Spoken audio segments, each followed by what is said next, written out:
S ವೀಕ್ಷಕರೇ, ಶಾಸಕರೊಂದಿಗೆ ವಿಶೇಷ ಕಾರ್ಯಕ್ರಮದಲ್ಲಿ ಮತ್ತೊಮ್ಮೆ ಸ್ವಾಗತ. ಪ್ರಮೋದ್ ಮಧ್ವರಾಜ್ ಅವರು ನಮ್ಮೊಂದಿಗಿದ್ದಾರೆ. ತಮ್ಮ ಯಾವುದೇ ರೀತಿಯ ಸಮಸ್ಯೆಗಳಿದ್ದಲ್ಲಿ ಅಥವಾ ಸರ್ಕಾರಕ್ಕೆ ಸಂಬಂಧಪಟ್ಟಂಥದ್ದು ಅಥವಾ ಸಮಾಜಕ್ಕೆ ಸಂಬಂಧಪಟ್ಟಂಥ ಯಾವುದೇ ರೀತಿಯ ದೂರುಗಳಿದ್ದಲ್ಲಿ ಅವರಲ್ಲಿ ಸಲ್ಲಿಸಬಹುದು. ಕರೆಯನ್ನು ಮಾಡಿ ಅವರೊಂದಿಗೆ ಮಾತನಾಡಿ. ಎಸ್ ಪ್ರಮೋದ್ ಮಧ್ವರಾಜ್ ಅವರಲ್ಲಿ ನಾನು ಕೇಳಬೇಕು, ಮೊನ್ನೆ ನಡೆದಂಥ ಚುನಾವಣೆಯ ಸೋಲು ಏನಿದೆ, ಇದು ಕಾಂಗ್ರೆಸ್ಸನ್ನು ಮತ್ತೆ ಒಂದಷ್ಟು ವರ್ಷಗಳ ಕಾಲ ಹಿಂದಕ್ಕೆ ತೆಗೆದುಕೊಂಡು ಹೋಗ್ಬೋದಾ ಅಥವಾ ಈ ಒಂದು ಇಲ್ಲಿಯವರೆಗೆ ನಡೆದುಕೊಂಡು ಬಂದಂತಹ ಪ್ರಕ್ರಿಯೆಗಳು ಮತ್ತೆ ಮುಂದುವರಿಬೋದಾ ಅಂತ ಕೇಳಬೇಕು ನಾನು. ನೋಡಿ, ಜನರು ತೀರ್ಮಾನ ಕೊಟ್ಟಾಗ ನಾವು ಸ್ವೀಕಾರ ಮಾಡಬೇಕು. ಮತ್ತು ಜನರ ತೀರ್ಮಾನ ಅದು ಅಂತಿಮ ತೀರ್ಮಾನ ಅಥವಾ ದೀರ್ಘಕಾಲದ ತೀರ್ಮಾನ ಅಂತ ಹೇಳಲಿಕ್ಕಾಗೋದಿಲ್ಲ. ಹೌದು. ಈಗ 1 ವರ್ಷದ ಕೆಳಗೆ ನನಗೆ 39,500 ಒಂದು ಬಹುಮತವನ್ನು ಉಡುಪಿ ಕ್ಷೇತ್ರದ ಜನ ಕೊಟ್ಟರು. ಒಂದೇ ವರ್ಷದಲ್ಲಿ 32,500 ನಮಗೆ ಮೈನಸ್ ಆಯಿತು. ಇದು ಪ್ರಜಾಪ್ರಭುತ್ವದ ಶಕ್ತಿ. ಒಮ್ಮೆ ಮೇಲಕ್ಕೆ ತರಲಿಕ್ಕೂ ಗೊತ್ತಿದೆ, ಕೆಳಕ್ಕೆ ಹಾಕ್ಲಿಕ್ಕೂ ಗೊತ್ತಿದೆ. ಇದರ ಅರ್ಥ ಬಿಜೆಪಿ ಶಾಶ್ವತವಾಗಿ ಉಳಿತದಂತಲ್ಲ. ಇನ್ನೊಂದ್ಸಲ ಬಿಜೆಪಿಯನ್ನ ಕೂಡ ಕೆಳಗೆ ಹಾಕುವಂತ ಸಂದರ್ಭ ಬಂದಾಗ ಕೆಳಗೆ ಹಾಕ್ತಾರೆ, ಪ್ರಜೆಗಳು ಹಾಕ್ತಾರೆ. ಎಸ್, ಹೋಗಿ ಒಂದು ಕರೆ ಇದೆ ಸರ್. ಹಲೋ ಹಲೋ, ನಮಸ್ತೆ ಮೇಡಮ್. ಹಲೋ ನಮಸ್ತೆ, ಶಾಸಕರಿದ್ದಾರೆ. ತಾವು ಎಲ್ಲಿಂದ ಕರೆ ಮಾಡ್ತಾ ಇದ್ರಿ? ತಮ್ಮ ಹೆಸರೇಗೆ? ನಮಸ್ತೆ ಸರ್. ನಮಸ್ತೆ ಅಮ್ಮ. ಪ್ರಮೋದ್ ಮಧ್ವರಾಜ್ ನಮಸ್ತೆ. ನಮಸ್ತೆ ನಮಸ್ತೆ. ಎಸ್, ಮಾತಾಡಿ, ಕೇಳ್ತಾ ಇದೆ, ಮಾತಾಡಿ. ನಾವು ಬೈಲಕೆರೆಯಿಂದ ಮಾತಾಡುದು. ಬೈಲಕೆರೆ ರೋಡಿನ ಬಗ್ಗೆ ಮಾತಾಡ್ಲಿಕ್ಕಿತ್ತು ಸ್ವಲ್ಪ. ಯಾವ ಬೈಲಕೆರೆ? ಮಲ್ಪೆ ಬೈಲಕೆರೆ. ಇವತ್ತು ರಸ್ತೆ ಆಯ್ತಲ್ಲ? ಹೌದು. ಚೆನ್ನಾಗಿ ಆಗ್ಲಿಲ್ವಾ?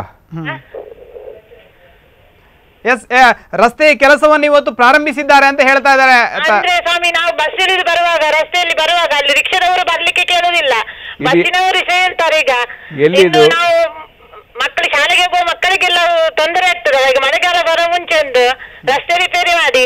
ಎಲ್ಲಿ ಎಲ್ಲಿ? ಈಗ ಪಾವಂಜಿಗುಡ್ಡ ರಸ್ತೆಯಾ? ಬೈಲಕೆರೆ ಅಂಗನವಾಡಿ ಹತ್ತಿರ. ಅದನ್ನು ಸರಿ ಮಾಡಲಿಕ್ಕೆ ಈಗ 2,20,00,000 ರೂಪಾಯಿ ಸ್ಯಾಂಕ್ಷನ್ ಆಗಿದೆ ಟೂರಿಸಂ ಡಿಪಾರ್ಟ್ಮೆಂಟ್ ನಿಂದ. ಅಂಗನವಾಡಿ ಹತ್ರ ಸರ್. ಈಗ ಸುಮಾರು ಜನ ಸೈಕಲ್ ಆಯ್ತು. ಈಗ ಆ ರಸ್ತೆ ಹಂಪನಕಟ್ಟೆ ಪಾವಂಜಿಗುಡ್ಡೆ ಆಗಿ ಬೈಲಕೆರೆವರೆಗೆ ರಸ್ತೆಗೆ 2,20,00,000 ಸ್ಯಾಂಕ್ಷನ್ ಆಗಿದೆ ಟೂರಿಸಂ ನಬಾರ್ಡ್ನಲ್ಲಿ. ಈಗ ಹೇಳ್ತಾ ಇದ್ರು ಶಾಸಕರು ತಾರತಮ್ಯ ಮಾಡ್ತಾ ಇದ್ದಾರೆ ನಮ್ಮೊಂದಿಗೆ. ಬೈಲಕೆರೆ ಇಲ್ಲ, ಅದು ಏನಾಯ್ತು, ಅದು ಗ್ರಾಮೀಣ ಪ್ರದೇಶ, ಗ್ರಾಮ ಪಂಚಾಯತ್ ಎಲ್ಲಿಯವರೆಗೆ ಬರ್ತದೆ ಅಲ್ಲಿಯವರೆಗೆ ತೆಂಕನಿಡೂರು ಗ್ರಾಮ ಪಂಚಾಯತ್ ಗಡುವರೆಗೆ 2,20,00,000 ನಬಾರ್ಡ್ನಲ್ಲಿ ಕೆಲಸ ಆಗುತ್ತೆ. ನಗರಸಭೆಯ ಗಡು ಏನಿದೆ, ನಗರಸಭೆಯ ವ್ಯಾಪ್ತಿ, ಅದರ ಕೆಲಸ ಇವತ್ತಾಗಿದೆ. ಸುಮಾರು ಒಂದು 400-500 ಮೀಟರು, ಒಂದು 7-8 ಲಕ್ಷ ರೂಪಾಯಿದ್ದು ಪೇವರ್ ಫಿನಿಶ್ ಇವತ್ತಾಗಿದೆ. ಈಗ ಅವರು ಹೇಳೋದು ನಮ್ಮ ಅಲ್ಲಿಗೆ ಮಾಡಿದ್ದಾರೆ, ನಮಗೆ ಮಾಡಲಿಲ್ಲ ಅಂತ. ಅದಕ್ಕೆ 2,20,00,000 ಸ್ಯಾಂಕ್ಷನ್ ಆಗಿದೆ. ಟೆಂಡರ್ ಮಳೆಗಾಲಕ್ಕಿಂತ ಮೊದಲು ನಿರೀಕ್ಷೆ ಇಡಬಹುದಾಗಿದೆ. ಇಲ್ಲ, ಮಳೆಗಾಲದೊಳಗೆ ಆಗೋದಿಲ್ಲ. ಟೆಂಡರ್ ಆಗಬೇಕು. ಮತ್ತೆ ಮಳೆಗಾಲದಲ್ಲಿ ಪೇವರ್ ಫಿನಿಶ್ ಕೆಲಸ ಮಾಡ್ಲಿಕ್ಕೆ ಆಗೋದಿಲ್ಲ, ಯಾಕಂದ್ರೆ ಅದೆಲ್ಲ ಡಾಮರ್ ಎದ್ದು ಹೋಗುತ್ತೆ. ಒಂದು ಪೇವರ್ ಫಿನಿಶ್ ಮಾಡಿದ ಮೇಲೆ 15 ದಿವಸ ಒಳ್ಳೆ ಬಿಸಿಲು ಬೀಳಬೇಕು. ನೀವು ಪೇವರ್ ಫಿನಿಶ್ ಮಾಡಿ ಮಳೆ ಬಂದ್ರೆ ಎಲ್ಲ ಎದ್ದು ಹೋಗುತ್ತೆ. ಸೊ ಅಷ್ಟು ದುಡ್ಡು ಕೂಡ ನಾಶ ಆಗುತ್ತೆ. ಹಾಗಾಗಿ ಅದು ಮಳೆಗಾಲದವರೆಗೆ ಅವ್ರು ಸ್ವಲ್ಪ ಕಾಯಬೇಕಾಗುತ್ತೆ. 2,20,00,000 ಸ್ಯಾಂಕ್ಷನ್ ಮಾಡಿಸಿದ್ದೇವೆ. Yes, okay. ಮತ್ತೊಬ್ರು ಕರೆಯನ್ನು ಮಾಡಿದ್ದಾರೆ. ಹಲೋ. ಹಲೋ, ನಮಸ್ತೆ. ನಮಸ್ತೆ ಸರ್. ಎಲ್ಲಿಂದ ಕರೆ ಮಾಡ್ತಾ ಇದ್ದೀರಿ? ತಮ್ಮ ಹೆಸರು ಹೇಳಿ. ಅಬ್ದುಲ್ ಮಾತಾಡ್ತಾನೆ ಇದ್ದೇನೆ ಸಂತೆಗಟ್ಟೆಯಿಂದ. ಸರ್, ನಾವು 5 ವರ್ಷ ಆಯ್ತು ಸ್ಥಳ ತಕೊಂಡು ಅದಕ್ಕೆ ಅಕ್ರಮ ಸಕ್ರಮ ಬರ್ಲಿಲ್ಲ. ಅದು ಸಿಂಗಲ್ ಆಗ್ಬೇಕು ಹೇಳ್ತಾ ಇದ್ದಾರೆ ಗೋಪಾಲ್ಪುರ. ಅದಕ್ಕೆ ನಮ್ಗೆ ಏನಾದ್ರು ಮನೆ ಕಟ್ಲಿಕ್ಕೆ ಅವಕಾಶ ಮಾಡಿಕೊಡಿ ಸರ್. ತಾವು ಅಕ್ರಮ ಸಕ್ರಮದ ಅಡಿಯಲ್ಲಿ ಮನೆ ಕಟ್ಟೋದಿಕ್ಕೆ ಅವಕಾಶ ಮಾಡಿಕೊಡಿ ಅಂತ ಕೇಳ್ತಾ ಇದ್ದೀರಿ? ಹೌದು. ಯಾವ ಗ್ರಾಮ? ಸಂತೆಕಟ್ಟೆಯಲ್ಲಿಂದ ಅಲ್ವಾ? ಹೌದು, ಗೋಪಾಲ್ಪುರ. ಎಲ್ಲಿ? ಗೋಪಾಲ್ಪುರ ಸರ್, ಗೋಪಾಲ್ಪುರ. ಜಾಗ ಉಂಟಾ ನಿಮ್ಮ ಹತ್ರ? ಹೌದು, ಜಾಗ ಉಂಟು. ಹೌದು. ಮನೆ ಕಟ್ಲಿಕ್ಕೆ ಏನ್ ತೊಂದರೆ ಆಗಿದೆ? ನಾವು 7 ವರ್ಷ ಆಯ್ತು ಸರ್ ತಕೊಂಡು. ನಮ್ಗೆ ಅದು ಮನೆ ಕಟ್ಲಿಕ್ಕೆ ಕೊಡ್ತಾ ಇಲ್ಲ. ಸಿಂಗಲ್ ಲೇಔಟ್ ಹಾಕ್ಬೇಕು ಹೇಳ್ತಾ ಇದ್ದಾರೆ. ಅದಕ್ಕೆ ನಮ್ಗೆ ಸಿಂಗಲ್ ಲೇಔಟ್ ಆಗದ ಮನೆ ಕಟ್ಲಿಕ್ಕೆ ಸಿಂಗಲ್ ಲೇಔಟ್ ಈಗ ಈ ತಿಂಗಳಲ್ಲಿ ಆಗ್ತದೆ ಹೇಳ್ತಾ ಇದ್ದೀರಾ. ಸರಿ, ಓಕೆ, ಧನ್ಯವಾದಗಳು ಅಬ್ದುಲ್. ಸಿಂಗಲ್ ಲೇಔಟ್ ಬಗ್ಗೆ ಉಡುಪಿ ಪ್ರಾಧಿಕಾರದಲ್ಲಿ ಸುಮಾರು 400 ಫೈಲ್ ಪೆಂಡಿಂಗ್ ಇದೆ. 700 ಫೈಲ್ ಪೆಂಡಿಂಗ್ ಇತ್ತು, 300 ಫೈಲ್ ಕ್ಲಿಯರ್ ಆಗಿದೆ, 400 ಫೈಲ್ ಪೆಂಡಿಂಗ್ ಇದೆ. ಅದಕ್ಕೊಂದು ಸರ್ಕಾರಿ ಆದೇಶ ಬರಬೇಕಾಗಿದೆ. ಸಿಂಗಲ್ ಲೇಔಟ್ ಇತ್ತು. ವಿನಯ್ ಕುಮಾರ್ ಸೊರಕೆ ಅವರ ಇಲಾಖೆ ಅದು. ಅವರು ಅದನ್ನು ಶಿಫಾರಸ್ ಮಾಡಿ ಮುಖ್ಯಮಂತ್ರಿ ಕಳಿಸಿದ್ದಾರೆ. ಮುಖ್ಯಮಂತ್ರಿ ಸಹಿ ಕೂಡ ಆಗಿದೆ ಅಂತ ಕಾಣ್ತದೆ. ಇನ್ನು ಗವರ್ಮೆಂಟ್ ಆರ್ಡರ್ ಬರುತ್ತೆ, ಆದ ಕೂಡಲೇ ಆ 400 ಫೈಲ್ ಕೂಡ ಕ್ಲಿಯರ್ ಆಗುತ್ತೆ. ಉಡುಪಿ ಜಿಲ್ಲೆಗೆ ಸಂಬಂಧಪಟ್ಟಂತ ಉಡುಪಿ ಜಿಲ್ಲೆ ಅಲ್ಲ, ಉಡುಪಿ ನಗರಾಭಿವೃದ್ಧಿ ಪ್ರಾಧಿಕಾರ, ನಗರಾಭಿವೃದ್ಧಿ ಪ್ರಾಧಿಕಾರಕ್ಕೆ ಸಂಬಂಧಪಟ್ಟಂತ 400ರಷ್ಟು ಒಂದು ಅರ್ಜಿಗಳು ಏನಿದೆ ಅದು ಸದ್ಯದಲ್ಲೇ ವಿಲೇವಾರಿ ಆಗಲಿಕ್ಕಿದೆ ಅನ್ನುವಂಥ ಭರವಸೆಯನ್ನ ಶಾಸಕರು ಕೊಡ್ತಾ ಇದ್ದಾರೆ. ಎಸ್, ಮತ್ತೊಬ್ರು ಕರೆಯನ್ನು ಮಾಡಿದ್ದಾರೆ. ಹಲೋ ಹಲೋ, ನಮಸ್ತೆ. ನಮಸ್ತೆ ಸರ್, ಎಲ್ಲಿಂದ ಕರೆ ಮಾಡ್ತಾ ಇದ್ದೀರಿ? ತಮ್ಮ ಹೆಸರು ಹೇಗೆ? ನಾವು ಉದ್ಯಾವರದಿಂದ ಮಾತಾಡ್ತಾ ಇದ್ದೀನಿ, ಕಿರಣ್ ಕುಮಾರ್ ಅಂತ. ಉದ್ಯಾವರದಿಂದ ಕಿರಣ್ ಕುಮಾರ್ ಅವರೇ, ನಮ್ಮೊಂದಿಗೆ ಶಾಸಕರಿದ್ದಾರೆ, ಮಾತಾಡಿ ಅವರೊಂದಿಗೆ. ಶಾಸಕರೇ, ತಮಗೆ ನಮಸ್ಕಾರಗಳು. ನಮಸ್ತೆ. ತಾವು ನಿಮ್ಮ ಅವಧಿ ಮುಗಿಯೋದ್ರೊಳಗೆ ಇಡೀ ಉಡುಪಿಯಲ್ಲಿ ಉಡುಪಿ ನಗರಸಭೆ ಹಾಗೂ ತಮ್ಮ ಕ್ಷೇತ್ರವನ್ನು ಅತ್ಯುತ್ತಮವಾದ ಒಂದು ಕ್ಷೇತ್ರವಾಗಿ ಮಾರ್ಪಡಿಸಬೇಕಾಗಿ ತಮ್ಮಲ್ಲಿ ಒಂದು ವಿನಂತಿ ಮಾಡ್ತಿದ್ದೇವೆ. ಅದೇ ರೀತಿ ನಿಮಗೆ ಈಗ ವಿನಯ್ ಕುಮಾರ್ ಸೊರಕೆ ಮತ್ತು ನೀವು ಒಟ್ಟಾದ್ರೆ ಇಡೀ ಉಡುಪಿಯ ಚಿತ್ರಣವನ್ನೇ ಬದಲಾಯಿಸಬಹುದು. ಮತ್ತೆ ತಮ್ಮಲ್ಲಿ ಒಂದು ವಿನಂತಿ, ತಮ್ಮ ಆಸೆ ಇದ್ದಾಗೆ ಉಡುಪಿಯನ್ನು ಗ್ರೇಟರ್ ಉಡುಪಿ ಮಾಡ್ತೀನಿ ಅಂತ ತಿಳಿಸಿದಿರಿ ಸರ್. ಉದ್ಯಾವರವನ್ನು ಕೂಡ ಉಡುಪಿಗೆ ನಗರಸಭೆಗೆ ಸೇರಿಸಿ ಮಾಡಬೇಕಾಗಿ ತಮ್ಮಲ್ಲಿ ವಿನಂತಿಸುತ್ತಿದ್ದೇನೆ ಸರ್. ಎಸ್, ಓಕೆ, ಧನ್ಯವಾದಗಳು ಕಿರಣ್ ಅವರೇ. ನಮ್ಮಿಂದ ಎಷ್ಟು ಶಕ್ತಿ ಇದೆ ಪ್ರಾಮಾಣಿಕವಾಗಿ ಇಲ್ಲಿಗೆ ಎಷ್ಟು ಅನುದಾನವನ್ನು ತರಲಿಕ್ಕಾಗುತ್ತೆ. MP ಶೋಭಾ ಕರಂದ್ಲಾಜೆ ಹತ್ರ ಕೂಡ ಮಾತಾಡಿದ್ದೇನೆ. ಉಡುಪಿ ಅಭಿವೃದ್ಧಿ ಬಗ್ಗೆ ನಾವು ರಾಜಕೀಯ ಮಾಡೋದು ಬೇಡ, ನಾವು ಒಟ್ಟಾಗಿ ಕೆಲಸ ಮಾಡೋಣ, ಕೇಂದ್ರ ಸರ್ಕಾರದಿಂದ ಅನುದಾನ ತರೋಣ.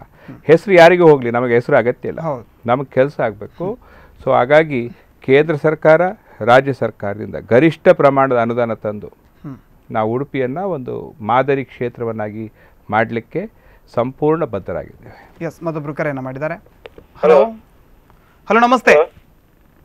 ಹಲೋ ನಮಸ್ತೆ, ಎಲ್ಲಿಂದ ಕರೆ ಮಾಡ್ತಾ ಇದ್ದೀರಿ? ಇದು ಸಾಮಂತ್ ಹೇಳಿ, ಮಣಿಪಾಲದಿಂದ ಸರ್. ಶಮಂತ್ ಅವರೇ, ಮಾತಾಡಿ. ಶಾಸಕರೊಂದಿಗೆ ಮಾತಾಡ್ಲಿಕ್ಕೆ ಶಾಸಕರಿದ್ದಾರೆ, ಮಾತಾಡಿ.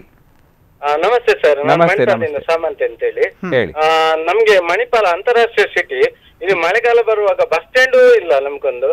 ನಿಮ್ಮದೊಂದು ಚುನಾವಣೆ ದಿವಸ ಹೇಳಿದಿರಿ ಮಾಡರ್ನ್ ಇದು ಮಾಡ್ತೀರಿ, ಟೆಕ್ನಾಲಜಿ ಯೂಸ್ ಮಾಡಿ. ಮಣಿಪಾಲಕ್ಕೊಂದು ಒಳ್ಳೆ ಒಂದು ನಿಲ್ಲಿಕ್ಕೊಂದು ಬಸ್ ಸ್ಟ್ಯಾಂಡ್ ಇಲ್ಲ ಸರ್. ಎಲ್ಲೆಲ್ಲಿ ನಿಲ್ಬೇಕಾಗ್ತದೆ, ಯಾವ್ದು ಯಾರು ಕೇಳಿದ್ರೆ ಬಸ್ ಸ್ಟ್ಯಾಂಡ್ ಎಲ್ಲಿ ಉಂಟು ಹೇಳಿ. ಶಿವಮೊಗ್ಗದಲ್ಲಿ ಬಸ್ ಸ್ಟ್ಯಾಂಡ್ ಉಂಟು, ಉಡುಪಿಯಲ್ಲಿ ಬಸ್ ಸ್ಟ್ಯಾಂಡ್ ಉಂಟು, ಇಲ್ಲಿ ಬಸ್ ಸ್ಟ್ಯಾಂಡೇ ಕಾಣುದಿಲ್ಲ. ಆ ಡಬ್ಬಿ ತರ ಇರುವಂತ ಬಸ್ ಸ್ಟ್ಯಾಂಡ್ ಗಳಲ್ಲಿ ನಿಲ್ಲಿಕ್ಕೆ ಭಾರಿ ಕಷ್ಟ ಆಗ್ತಾ ಉಂಟು. ನೀವೊಂದು ಒಳ್ಳೆ ಮಾಡಿ ಅದಕ್ಕೊಂದು ಬಸ್ ಸ್ಟ್ಯಾಂಡ್ ರೂಪುರೇಷೆ ಕೊಡ್ಬೇಕು ಹೇಳಿ ವಿನಂತಿ ಸರ್. ಈಗ ಮಣಿಪಾಲ ಬಸ್ ಸ್ಟ್ಯಾಂಡ್ ಪ್ರದೇಶದಲ್ಲಿ ಸುಮಾರು 1.5 ಎಕರೆ ಭೂಮಿ ಇದೆ ನಗರಸಭೆದು. 1.5 ಎಕರೆ ಜಾಗ ನಗರಸಭೆದಿದೆ. ನಾವು ಈಗಾಗಲೇ ಅದಕ್ಕೊಂದು ಮಾಸ್ಟರ್ ಪ್ಲ್ಯಾನ್ ಮಾಡಲಿಕ್ಕೆ ನಾನು ಕಮಿಷನರ್ ಹತ್ರ ಹೇಳಿದ್ದೇನೆ. ಅದಕ್ಕೆ ಬೇಕಾದ ಫಂಡ್ಸನ್ನು ಮುಂದಿನ ದಿವಸಗಳಲ್ಲಿ ವ್ಯವಸ್ಥೆ ಮಾಡ್ತೇವೆ. ಸೊ ಮಣಿಪಾಲ ಬಸ್ ಸ್ಟ್ಯಾಂಡ್ ಒಂದು ಒಳ್ಳೆಯ ಸುಸಜ್ಜಿತವಾದ ಬಸ್ ಸ್ಟ್ಯಾಂಡ್ ಮಾಡುವಂಥದ್ದು ನಮ್ಮ ಗಮನದಲ್ಲಿದೆ. ಅದಕ್ಕೆ ಈಗ ಪ್ಲ್ಯಾನ್ ಮಾಡಿ ನಂತರ ಅದಕ್ಕೆ ಕೇಂದ್ರ ಸರ್ಕಾರ ಅಥವಾ ರಾಜ್ಯ ಸರ್ಕಾರದಿಂದ ದುಡ್ಡು ತರುವಂಥ ಪ್ರಯತ್ನ ಮಾಡ್ತೇವೆ. ಈಗ ಮಣಿಪಾಲದ ಬಸ್ ಸ್ಟ್ಯಾಂಡನ್ನು ಹೊರತುಪಡಿಸಿ ಮಣಿಪಾಲದ ಬಸ್ ಸ್ಟ್ಯಾಂಡು ಸೇರಿದಂತೆ ನಗರಸಭೆ ವ್ಯಾಪ್ತಿಯಲ್ಲಿ ಬರುವ ಅಷ್ಟೂ ಬಸ್ ಸ್ಟ್ಯಾಂಡ್ಗಳು ಯಾವುದೂ ಕೂಡ ಜನರ ಉಪಯೋಗಕ್ಕೆ ಅಷ್ಟಾಗಿ ಬಳಕೆ ಆಗ್ತಾ ಇಲ್ಲ. ನಾವು ಸ್ವಚ್ಛತೆ ಎಲ್ಲ ಬಸ್ ಸ್ಟ್ಯಾಂಡ್ಗಳನ್ನು ಸರಿ ಮಾಡ್ಲಿಕ್ಕೆ ಆಗೋದಿಲ್ಲ. ಈಗ ಕೆಲವು ಸಣ್ಣ ಸಣ್ಣದು ಇರ್ತದೆ, ಒಂದೊಂದು ಕಿಲೋಮೀಟ್ರಿಗೆ ಒಂದೊಂದು ಬಸ್ ಸ್ಟ್ಯಾಂಡ್ ಇರುತ್ತೆ, ಎಲ್ಲವನ್ನು ಸರಿ ಮಾಡ್ಲಿಕ್ಕೆ ಆಗೋದಿಲ್ಲ.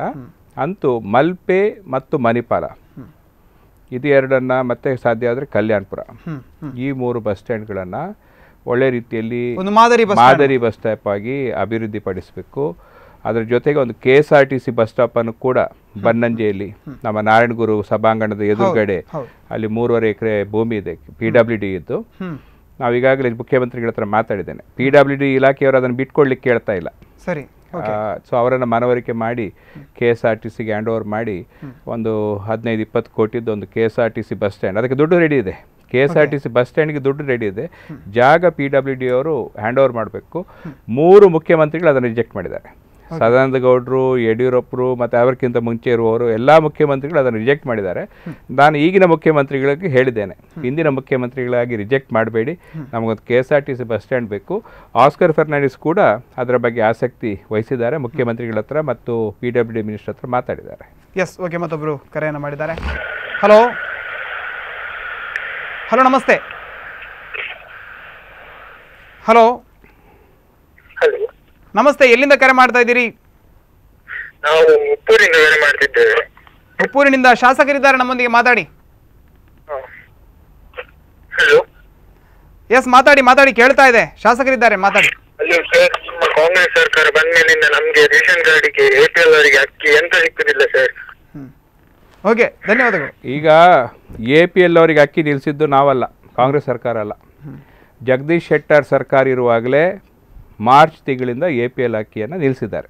ಅಲ್ಲ, ಈ ಆರೋಪ ಪ್ರತ್ಯಾರೋಪಗಳನ್ನು ಹೊರತುಪಡಿಸಿ ಅವರಿಗೆ ಅದು ಇವತ್ತು ರಾಜ್ಯದಲ್ಲಿ 80% ಜನರ ಹತ್ರ BPL ಕಾರ್ಡ್ ಇದೆ. ಹೌದು. ಕೇಂದ್ರ ಸರ್ಕಾರ ಹೇಳೋದೇನೆಂದರೆ 67% ಜನರಿಗೆ BPL ಕಾರ್ಡ್ ಕೊಡಬೇಕು ಅಂತ. 67% ಜನರಿಗೆ ಈ ಕಡಿಮೆ ಬೆಲೆಯ ಅಕ್ಕಿಯನ್ನು ಕೊಡಬೇಕು ಅಂತ ಕೇಂದ್ರ ಸರ್ಕಾರದ ನೀತಿ. ಆಹಾರ ಭದ್ರತಾ ಕಾನೂನು ಅಥವಾ ಈ ಕೇಂದ್ರ ಸರ್ಕಾರದ ನೀತಿ. 67% ಆರ್ BPL, 33% ಆರ್ APL. BPLನವರಿಗೆ ಮಾತ್ರ ಸಬ್ಸಿಡೈಸ್ಡ್ ಈ ಸಹಾಯಧನ ಇರುವಂಥ ಇದು ಕಡಿಮೆ ಬೆಲೆಯ ಅಕ್ಕಿಯನ್ನು ಸಕ್ಕರೆಯನ್ನು ಕೊಡಬೇಕು ಅಂತ ಕೇಂದ್ರ ಸರ್ಕಾರದ ನಿಯಮ. ಕರ್ನಾಟಕದಲ್ಲಿ 80% ಜನರಿಗೆ ಈಗಾಗಲೇ ಸಿಗ್ತಾ ಇದೆ. 20% APLನವರು ಬಿಟ್ಟು ಹೋಗಿದ್ದಾರೆ. ನಾವು ಮುಖ್ಯಮಂತ್ರಿಗಳ ಹತ್ರ ಒತ್ತಡ ಹಾಕಿದ್ದೇವೆ, APLನವರಿಗೂ ಕೂಡ ಅಕ್ಕಿ ಕೊಡಬೇಕು, ಸ್ವಲ್ಪ ಕಡಿಮೆ ಪ್ರಮಾಣದಲ್ಲಿ ಆದರೂ ತೊಂದರೆ ಇಲ್ಲ, ಸ್ವಲ್ಪ ರೇಟ್ ಹೆಚ್ಚು ಹಾಕಿದರೂ ತೊಂದರೆ ಇಲ್ಲ, ಕೊಡಬೇಕು ಅಂತ ಮುಖ್ಯಮಂತ್ರಿಗಳ ಹತ್ರ ಹೇಳಿದ್ದೇವೆ. ನೋಡೋಣ ಏನಾಗಿದೆ. Yes, okay. ಮತ್ತೊಬ್ರು ಕರೆ ಮಾಡಿದ್ದಾರೆ. ಹಲೋ. ಹಲೋ, ನಮಸ್ತೆ. ನಮಸ್ತೆ, ಶಾಸಕರದ್ದು ಮಾತಾಡ್ಲಿಕ್ಕೆ. ಓಕೆ, ಲೈನಲ್ಲಿ ಇದ್ದಾರೆ, ಮಾತಾಡಿ ಸರ್. ನಮಸ್ಕಾರ. ನಮಸ್ತೆ. ಮಾತಾಡಿ ಕೇಳ್ತಾ ಇದೆ, ಮಾತಾಡಿ. ಒಂದು ನಮ್ಮ ಸಿಂಗಲ್ ಆಚಿನ ಜಾಗ ಉಂಟು ಸರ್, ಪ್ರಾಧಿಕಾರಡು ಅವು ಡಿವೈಡ್ ಮಾಡ್ತಾರೆ, ಮಾಡ್ಸ್ಕೊರಂದಿದ್ದಾರತ್ತೆ. ಏತ್ ಸೆನ್ಸ್ ಜಾಗ, ಏತ್ ಸೆನ್ಸ್ ಉಂಟು ನಿಗಳ್ಡ? ಎಷ್ಟು ಸೆನ್ಸ್ ಜಾಗ ಇದೆ ಅಲ್ಲಿ? 10 ಸೆನ್ಸ್ ಜಾಗ. ಈಗ 25 ಸೆಂಟ್ಸಿನವರೆಗೆ. ಹೌದು, 25 10 ಸೆನ್ಸ್ ಅನ್ನು ಇದು ಮಾಡಿ ಕೊಟ್ಟಿದ್ದೇವೆ. ಅದು ಡಿವೈಡ್ ಮಾಡಿ ಕೊಡ್ಲಿಕ್ಕೆ ಈಗ ಲೇಟ್ ಮಾಡ್ತಾ ಇದ್ದಾರೆ. ಇಲ್ಲ, ನೀವು ನನ್ನ ಹತ್ರ ಬನ್ನಿ, ನಾನು ಕಚೇರಿಯಲ್ಲಿ ಇರುವಂತದ್ದು ಪೇಪರ್ ಅಲ್ಲಿ ಬರುತ್ತೆ. ಅದು 2 ವಾರ ಆಯ್ತು ಈಗ ಕೊಟ್ಟು ಅಲ್ಲಿ. ಅಲ್ಲ, ನನ್ನ ಹತ್ರ ಬನ್ನಿ, ನಾನು ಇದು ಬ್ರೋಕರ್ ಹತ್ರ ಅವರು ಹೇಳ್ತಾ ಇದ್ದಾರೆ, ಅವರ ಕಚೇರಿಗೆ ಹೋಗಿ ಅವರನ್ನು ಸಂಪರ್ಕಿಸಿ ಶಾಸಕರು ಇದಕ್ಕೆ ಬೇಕಾದಂತ ವ್ಯವಸ್ಥೆಯನ್ನು ಮಾಡ್ತೇನೆ ಅಂತ ಹೇಳ್ತಾ ಇದ್ದಾರೆ. ಓಕೆ, ಎಸ್, ಓಕೆ, ಧನ್ಯವಾದಗಳು ಸರ್. ಅದು ಏನು ಸಮಸ್ಯೆ ಏನು ಸರ್ ಸಿಂಗಲ್ ಲೇಔಟ್? ಅಲ್ಲ, ಈಗ ಹೊಸ ರೂಲ್ಸ್ ಪ್ರಕಾರ 25 ಸೆಂಟ್ಸಿನ ಒಳಗಿನ ಭೂಮಿಯನ್ನ ನೀವು ಬ್ರೇಕ್ ಮಾಡೋದಾದ್ರೆ 10 ಸೆಂಟ್ಸ್, 5 ಸೆಂಟ್ಸ್, 25 ಸೆಂಟ್ಸಿನ ಒಳಗಿನ ಡಿವೈಡ್ ಮಾಡೋದಾದ್ರೆ ಏನು ಜಾಗ ಬಿಡಬೇಕಾದ ಅಗತ್ಯ ಇಲ್ಲ. 25 ಸೆಂಟ್ಸ್ ಮೀರಿದಂಥ ಜಾಗವನ್ನು ಲೇಔಟ್ ಮಾಡೋದಾದ್ರೆ ರಸ್ತೆ ಬಿಡಬೇಕು, ಸ್ವಲ್ಪ ಓಪನ್ ಸ್ಪೇಸ್ ಬಿಡಬೇಕು. ನೋಡಿ, ನನಗೆ ಎಷ್ಟೋ ಜನ ಹೇಳ್ತಾರೆ ನಮಗೆ ರಸ್ತೆ ಇಲ್ಲ, ನಮ್ಮ ಮನೆ ಉಂಟು, ರಸ್ತೆ ಇಲ್ಲ ಅಂತ. ರಸ್ತೆ ಮಾಡೋಣ ಅಂದರೆ ಪಟ್ಟ ಜಾಗದವರು ಇಲ್ಲ, ನಮಗೆ ಬಿಡ್ಲಿಕ್ಕೆ ಆಗೋದಿಲ್ಲ, ನಮ್ಮ ಜಾಗವನ್ನು ನಾವು ಕೊಡೋದಿಲ್ಲ ಅಂತ ಈ ಸಮಸ್ಯೆ ಬರುತ್ತೆ. ಅದಕ್ಕಾಗಿ ಒಂದು ಸ್ವಲ್ಪ ಪ್ಲಾನಿಂಗು, ಕಾನೂನು ನಮ್ಗೆ ಕಷ್ಟ ಆದರೂ ಕೂಡ ಬೇಕಾಗುತ್ತೆ. ಎಸ್ ಸರ್, ಮತ್ತೊಬ್ರು ಕರೆ ಮಾಡಿದ್ದಾರೆ. ಹಲೋ, ನಮಸ್ತೆ ಮೇಡಮ್, ಎಲ್ಲಿಂದ ಕರೆ ಮಾಡ್ತಾ ಇದ್ದೀರಿ? ತಮ್ಮ ಹೆಸರಿಗೆ? ನಮಸ್ಕಾರ, ಶಾಸಕರ ಹತ್ರ ಮಾತಾಡ್ಬೇಕಿತ್ತು. ಶಾಸಕರಿದ್ದಾರೆ, ಮಾತಾಡಿ, ಕೇಳ್ತಾ ಇದೆ ಅವ್ರಿಗೆ. ನಮಸ್ಕಾರ ಸರ್. ನಮಸ್ತೆ. ನಾವು ಸುಬ್ರಹ್ಮಣ್ಯ ನಗರದಿಂದ ಮಾತಾಡೋದು ಸರ್. ನಮ್ದು RTC ಸ್ವಲ್ಪ ಸರಿ ಮಾಡ್ಬೇಕಿತ್ತು, ಯಾಕಂದ್ರೆ ನಮ್ಮ RTC ಅಲ್ಲಿ ಎಲ್ಲರ ಹೆಸರು ಬರ್ತದೆ. ಹೀಗೆ ಎಲ್ಲರದು ಅದನ್ನ ತಿದ್ದುಪಡಿಗೆ ನೀವು ಅರ್ಜಿ ಹಾಕಿ ತಾಲೂಕು ಆಫೀಸಲ್ಲಿ ತಿದ್ದುಪಡಿಗೆ ಅರ್ಜಿ ಹಾಕಿ ನಾನು ಬೇಗ ಮಾಡಿಸಿಕೊಡ್ಲಿಕ್ಕೆ ಹೇಳ್ತೇನೆ, ನನ್ನ ಹತ್ರ ಬನ್ನಿ. ಆಯ್ತು, thank you sir. Okay madam, okay. ಇತ್ತೀಚೆಗೆ ನಿಮ್ಮ ಈ ಒಂದು ಕಾಂಗ್ರೆಸ್ ಆಫೀಸ್ನ ಮುಂಭಾಗದಲ್ಲೇ ಒಂದು ಕಡೆ ನಮಗೆ ಒಂದು ಪ್ರಕರಣ ಬಂದಿತ್ತು. ಅಲ್ಲಿ ಕೂಡ ಅದೇ ರೀತಿ ಅರ್ಜಿಗಳು ಕಂದಾಯ ಇಲಾಖೆಯಲ್ಲಿ ಯಾವುದೇ ವಿಲೇವಾರಿ ಆಗ್ತಾ ಇಲ್ಲ ಅನ್ನುವಂಥದ್ದು. ಈಗ 20 ವರ್ಷದ ಹೆಂಗಸು ಪಾಪ ಅವರ ಒಂದು. ಈಗ ನಾನು ಜೂನ್ 2ರಿಂದ 7 ತಾರೀಕಿನವರೆಗೆ ಒಂದು ದಿವಸ ಇಡೀ ಉಡುಪಿ ತಾಲೂಕು ಕಚೇರಿಯಲ್ಲಿ 10 ರಿಂದ 5 ಮೊನ್ನೆ ಉದಯವಾಣಿಯಲ್ಲಿ ಪೇಪರಲ್ಲಿ ಬಂದಿದೆ, ಡೇಟ್ ಬಂದಿದೆ. ಒಂದು ದಿವಸ ಇಡೀ ದಿವಸ ಉಡುಪಿ ತಾಲೂಕು ಆಫೀಸ್ ಕಚೇರಿ, ಒಂದು ದಿವಸ ಇಡೀ ಬ್ರಹ್ಮಾವರ ತಾಲೂಕು ಆಫೀಸ್ ಕಚೇರಿ, ಒಂದು ದಿವಸ ಇಡೀ 10 ರಿಂದ 5:30 ಗಂಟೆ ತನಕ ನಗರಸಭೆ ಕಚೇರಿ, ಮತ್ತು ಒಂದು ದಿವಸ ಇಡೀ RTO ಕಚೇರಿ ಮಣಿಪಾಲ. ಇಲ್ಲಿ ಪ್ರತಿಯೊಂದು ಕ್ಲರ್ಕಿನ ಟೇಬಲಿಗೆ ಹೋಗಿ ಎಷ್ಟೆಷ್ಟು ಬಾಕಿ ಇಟ್ಟಿದ್ದಾರೆ, ಯಾಕೆ ಬಾಕಿ ಇಟ್ಟಿದ್ದಾರೆ ಅಂತ ವಿಚಾರಣೆ ಮಾಡಲಿಕ್ಕೆ, ಪರಿಶೀಲನೆ ಮಾಡಲಿಕ್ಕೆ ನಾನೇ ಸ್ವತಃ ಹೋಗ್ತಿದ್ದೇನೆ. ಈಗ ನನಗೆ ಬಂದ ಮಾಹಿತಿ ಪ್ರಕಾರ RTO ಕಚೇರಿಗೆ ಈಗ ವಿಲೇವಾರಿ ಪ್ರಾರಂಭ ಮಾಡಿದ್ದಾರೆ ಅಂತ. ಸೊ ನಾನು ಅಂಥ ರೀತಿಯಲ್ಲಿ ಇನ್ನೂ ಕಚೇರಿಗಳಿಗೆ ಹೋಗಿ ಅವ್ರು ಯಾಕೆ ಮೊನ್ನೆ ರೆವಿನ್ಯೂ ಇನ್ಸ್ಪೆಕ್ಟರ್ ಕಚೇರಿಗೆ ಹೋದೆ, ಉಡುಪಿ ರೆವಿನ್ಯೂ ಇನ್ಸ್ಪೆಕ್ಟರ್ ಕಚೇರಿಗೆ ಹೋಗಿ ಯಾವುದ್ಯಾವುದರಲ್ಲಿ ಎಲ್ಲ ಬಾಕಿ ಇಟ್ಟಿದ್ದಾರೆ ಅಂತ ನೋಡಿದ್ವಿ. ಬಹುತೇಕ ಎಲ್ಲ ಕ್ಲಿಯರ್ ಆಗಿದೆ. RRT ಅಂತ ಇದೆ, ಈ ತಿದ್ದುಪಡಿ RTC ತಿದ್ದುಪಡಿ, ಅದರಲ್ಲಿ ಕೆಲವು ಬಾಕಿ ಇತ್ತು. ಜೂನ್ 15ರೊಳಗೆ ಎಲ್ಲ ಕ್ಲಿಯರ್ ಮಾಡಬೇಕಂತ RIಗೆ ಹೇಳಿದ್ದೇನೆ, ರೆವಿನ್ಯೂ ಇನ್ಸ್ಪೆಕ್ಟರ್ಗೆ ಹೇಳಿದ್ದೇನೆ, ಮಾಡ್ತೇನೆ ಅಂತ ಹೇಳಿದ್ದಾರೆ. ಸೊ ಇನ್ನು ನಾನು ಪ್ರತಿ ಕಚೇರಿಗೆ ಹೋಗಿ ಬೆಳಗಿಂದ ಸಂಜೆವರೆಗೆ ಅಲ್ಲೇ ಕೂತ್ಕೊಂಡು ಕಡತ ವಿಲೇವಾರಿಯನ್ನು ಯಾಕೆ ಮಾಡಲಿಲ್ಲ, ಯಾವ ಕ್ಲರ್ಕ್ ಮಾಡೋದಿಲ್ಲ, ಯಾಕಾಗಿ ಮಾಡೋದಿಲ್ಲ, ಯಾವ ಉದ್ದೇಶದಿಂದ ಮಾಡೋದಿಲ್ಲ, ಏನಾದರೂ ನಿರೀಕ್ಷೆ ಇಟ್ಕೊಂಡು ಮಾಡೋದಿಲ್ವೋ, ಜನರಿಗೆ ಬ್ಯೂರೋಕ್ರೆಟಿಕ್ ವ್ಯವಸ್ಥೆಯನ್ನು ಮಾಡಬೇಕಿದ್ರೆ ತಾವು ಇಷ್ಟೊಂದು ಸಮಯವನ್ನು ವ್ಯರ್ಥ ಮಾಡಬೇಕು ಅಂತ ಅನಿಸ್ತಾ ಇದೆ ನಿಮಗೆ, ಅಥವಾ ಅವರೇ ಸ್ವಇಚ್ಛೆಯಿಂದ ಯಾಕೆ ಮಾಡ್ತಾ ಇಲ್ಲ ಅಂತ ಅನಿಸ್ತಾ ಇದೆ? ನೋಡಿ, ಇದು ನಡೆದು ಬಂದ ದಾರಿ. ಇದನ್ನು ಈಗ ನಾನು ಇದನ್ನು ಮಾಡಿದರೂ ಕೂಡ ನನ್ನ ಬಗ್ಗೆ ಇಷ್ಟ ಆಗೋದಿಲ್ಲ ಅವರಿಗೆ, ಅದನ್ನು ಇಷ್ಟ ಆಗೋದಿಲ್ಲ. ಮತ್ತು ಎಲ್ಲ ಅಧಿಕಾರಿ ವರ್ಗದವರೆಲ್ಲ ಅವರಿಗೆ ಫ್ರೀ ಹ್ಯಾಂಡ್ ಕೊಡೋದಿದ್ರೆ ನಮ್ಮ ವಿರುದ್ಧ ಅವರೇ ಅಪಪ್ರಚಾರ ಮಾಡ್ತಾರೆ. ಎಷ್ಟೋ ಶಾಸಕರು ಈ ರೀತಿ ಜನರ ಪರವಾಗಿ ಹೋರಾಟಕ್ಕೆ ನಿಂತಾಗ ಅವ್ರು ಅಪಪ್ರಚಾರ ಮಾಡಿದಾಗ ಅದೇ ಜನರು ಅದನ್ನು ನಂಬ್ತಾರೆ. ಬಟ್ ನನಗೇನು ಅಧಿಕಾರದಲ್ಲಿ ಇರಬೇಕು ಅದು ಇಂತ ಅಂತ ನನಗೆ ಆಶೆ ಇಲ್ಲ. ನನಗೇನು ಅಧಿಕಾರದಿಂದ ಏನಾಗಬೇಕಾಗಿಲ್ಲ, ನಾನು ಅದರಿಂದ ಏನು ನಿರೀಕ್ಷೆ ಮಾಡ್ಕೊಂಡಿಲ್ಲ. ಇರುವಷ್ಟು ಕಾಲ ಒಳ್ಳೆ ಕೆಲಸ ಮಾಡಿ ಹೋಗಬೇಕು ಅಂತ ತೀರ್ಮಾನಕ್ಕೆ ಬಂದಿದ್ದೇನೆ. Yes sir. ವೀಕ್ಷಕರು, ಒಂದು ಸಣ್ಣ ವಿರಾಮವನ್ನು ತೆಗೆದುಕೊಳ್ತಾ ಇದ್ದೇನೆ. ವಿರಾಮದ ನಂತರ ಕಾರ್ಯಕ್ರಮ ಮತ್ತೆ ಮುಂದುವರಿಯುತ್ತದೆ. ಕರೆಯನ್ನು ಮಾಡಿ ತಮ್ಮ ಅಭಿಪ್ರಾಯವನ್ನು ಹಂಚಿಕೊಳ್ಳಿ. ಈಗ ಒಂದು ಸಣ್ಣ ವಿರಾಮದ ನಂತರ ಕಾರ್ಯಕ್ರಮ ಮತ್ತೆ ಮುಂದುವರಿಯುತ್ತದೆ.